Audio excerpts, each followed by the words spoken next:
Good morning అండి. ఈరోజు మనం మాట్లాడుకునేది చంద్రబాబు నాయుడు గారు ఎమ్మెల్యేలు పనితీరు పట్ల ఐవీఆర్ సర్వే తెప్పించుకున్నారు. ఆ రిపోర్ట్లు కరెక్ట్గా వెళ్తున్నాయా లేదా అన్నది, కరెక్ట్గా చూసుకుంటున్నారా లేదా అన్నది ఆయన 2014-19 వరకు సర్వేలు కానీ పేపర్లు కానీ ఆయన అద్భుతంగా చేస్తున్నట్టు ఆ చుట్టుపక్కల ఉన్న వ్యక్తులు అలా క్రియేట్ చేసి ఎలక్షన్కి వెళ్ళారు. 23 సీట్లతో ఆయన సతికిపడ్డారు. అలాగే రాజశేఖర రెడ్డి గారు పాదయాత్ర చేసినప్పుడు 2004లో ఆయన పనితీరు నచ్చి 2009లో సోల్జర్స్ అయ్యారు.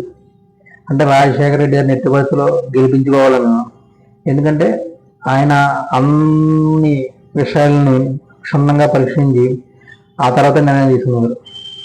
అంటే పేదవాడికి ఏం కావాలి, ఆరోగ్యశ్రీ కావాలా, ఫీజు రింబర్స్మెంట్ కావాలా, ఇవన్నీ డెసిషన్స్ అద్భుతంగా తీసుకోవడం వలన ఆయన 2009లో మహాకూటమిని టీఆర్ఎస్, టీడీపీ, సిపిఐ, సిపిఎం వీళ్ళందరూ కలిసి వచ్చినా సరే 157 సీట్లతో 150 సీట్లతో ఆయన విజయం సాధించారు.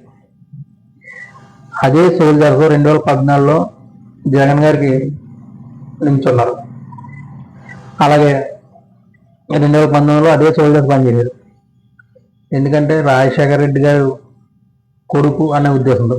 కానీ జగన్మోహన్ రెడ్డి గారు 2019-24 వరకు కార్యకర్తలనే పట్టించుకోలేదు, ఒక సంక్షేమం ఇస్తే సరిపోతుంది కదా అనుకున్నారు.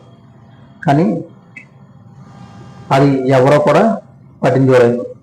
అలాగే చంద్రబాబు నాయుడు గారు కూడా 2014-19 వరకు అలాగే క్షేత్రస్థాయిలో ఏం జరుగుతుందో కూడా రిపోర్టులు తెప్పించుకునేవారు. కానీ అది కరెక్ట్ రిపోర్ట్లు ఆయన దగ్గరికి వెళ్ళి కాదు. ఆయన కూడా ఎక్కడున్నా సరే, ఎక్కడ క్యాన్వాసింగ్ కూడా కాన్ఫిడెన్స్గా మనమే నగ్గుతున్నాం అన్నారు. కానీ 2019 ఎలక్షన్లో అప్పుడు వైఎస్ఆర్సీపీ అత్యధిక మెజార్టీతో విజయం సాధించింది. అలాగే తర్వాత చంద్రబాబు నాయుడు గారు ఎక్కడ మనం డ్యామేజ్ అయ్యిందో అక్కడ నుంచి నాయకులను రప్పించి అక్కడ ఉన్న లోటుపాట్లన్నీ చూసి అలా కార్యకర్తను పట్టించుకోవాలని చెప్పి అదంతా అడ్జస్ట్మెంట్ చేసుకుంటూ వచ్చారు. జగన్మోహన్ రెడ్డి గారు మొత్తం కార్యకర్తలు చేశారు. ఇప్పుడేమో జగన్మోహన్ రెడ్డి గారు 2.0లో కార్యకర్తలని చూసుకుంటామని చెప్పారు. అలాగే చంద్రబాబు నాయుడు గారు అటు సంక్షేమం, ఇటు డెవలప్మెంట్ రెండు కలుగని చూస్తున్నారు. అన్నీ కరెక్ట్గా వెళ్తున్నాయా లేదా అన్నది చూసుకోవాలి. హౌసింగ్ లోన్ కానీ ఇసుక 13,500 కొన్న వ్యక్తే 2019 నుంచి 24 వరకు ఇప్పుడు కూడా అదే రేటు కొన్నారు. ఇక్కడ ఫ్రీ ఏం లేదు. చంద్రబాబు నాయుడు గారు తెలిసే లేదు, కానీ ఇక్కడ ఏం ఫ్రీ ఏం కనబట్టలేదు. ఇప్పుడు ఏంటంటే లారీకి వచ్చి పెట్రోల్కి వచ్చి 13,000 అవుతున్నాయి అంటున్నారు. ఓకే, ఒక 500 తక్కువ వస్తుందేమో అంతే. కానీ దగ్గర రేట్లన్నీ ఒకేలా ఉన్నాయి.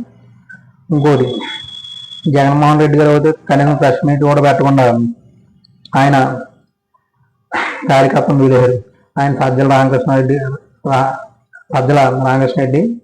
నెక్స్ట్ ఏమో ధనంజయ రెడ్డి గారిని వీళ్ళిద్దరిని ఉంచి ప్రభుత్వాన్ని నడిపించేశారు. ఆయన సకల శాఖల మంత్రిగా కూడా ఆయన ఎవరు ఆయన. అలా ఇప్పుడు వీళ్ళిద్దరూ కూడా క్షేత్రస్థాయిలో ఏం జరుగుతుందో తెలుసుకుంటేనే 2029లో ఎవరు తెలుసుకుంటే వాళ్ళ విజయం సాధించారు.